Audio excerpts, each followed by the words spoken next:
जय श्री श्याम दोस्तों। हमें जहाँ से जो भी अच्छा सुनने को मिल जाए हमें उसे अपनाना चाहिए और आगे भी फैलाना चाहिए। एक कहानी सुनाता हूँ आपको। एक बार एक संत होते हैं जो ईश्वर की बहुत ज़्यादा पूजा और उपासना करते हैं। तो उन्हें आकाशवाणी से एक संदेश प्राप्त होता है कि आज से ठीक 1 साल बाद उनकी मृत्यु तलवार से गर्दन कटने से हो जाएगी।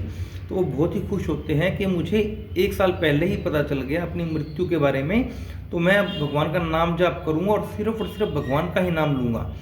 तो वे किसी वाद विवाद में ना पड़ने के लिए वो सिर्फ सोच लेते हैं कि जो भी मुझसे बात करेगा मैं उन्हें कहूँगा जो भी हुआ ईश्वर की मौज से अच्छा हुआ, कि जो भी हुआ ईश्वर की मौज से अच्छा ही हुआ।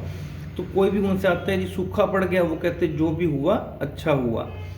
तो अगर कोई अच्छा बोलता तो अच्छा बोलना ही होता है। तो किसी वाद विवाद में ना पड़ने के कारण जो भी होता वो यही जवाब देते हैं कि जो भी हुआ अच्छा हुआ, ईश्वर की मौज से सब अच्छा ही हुआ।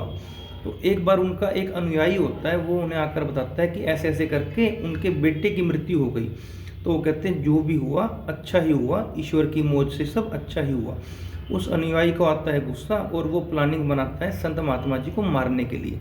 वो सोचते हैं जब वो कल घूमने जाएंगे तो उनकी मैं तलवार से गर्दन काट दूंगा। जैसे ही अगले दिन सुबह वो संत महात्मा जी घूमने के लिए बाहर जाते हैं आश्रम से, तो वो झाड़ियों में बंदा छुप कर बैठा होता है और वो उनकी ताक में होता है कब महाराज जी आएँ और कब मैं उनकी गर्दन काट दूं। तो इतने में ही रास्ते में महाराज जी के पैर में कील चुभ जाती है और उनके पैर से खून आने लगता है बहुत ज़्यादा। तो महाराज जी दर्द से कहरा रहे होते हैं।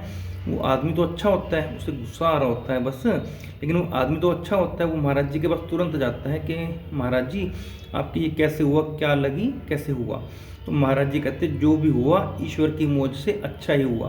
तो कहते हैं महाराज जी आप पागल हो गए हो क्या, आपके पैर से खून निकल रहा है और आप कह रहे हो जो भी हुआ ईश्वर की मौज से अच्छा हुआ। तो वो उन्हें बताते हैं कि ऐसे ऐसे करके मुझे एक आकाशवाणी सुनाई दी थी कि आज से ठीक 1 साल के बाद ऐसे ऐसे करके मेरी मृत्यु हो जाएगी तलवार से मेरी गर्दन कटने से।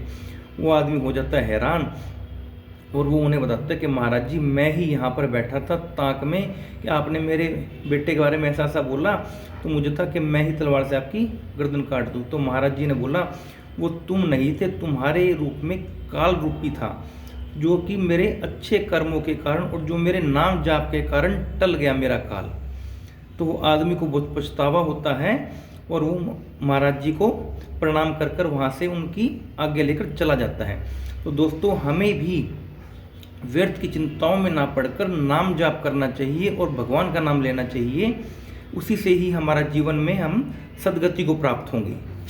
जय श्री श्याम।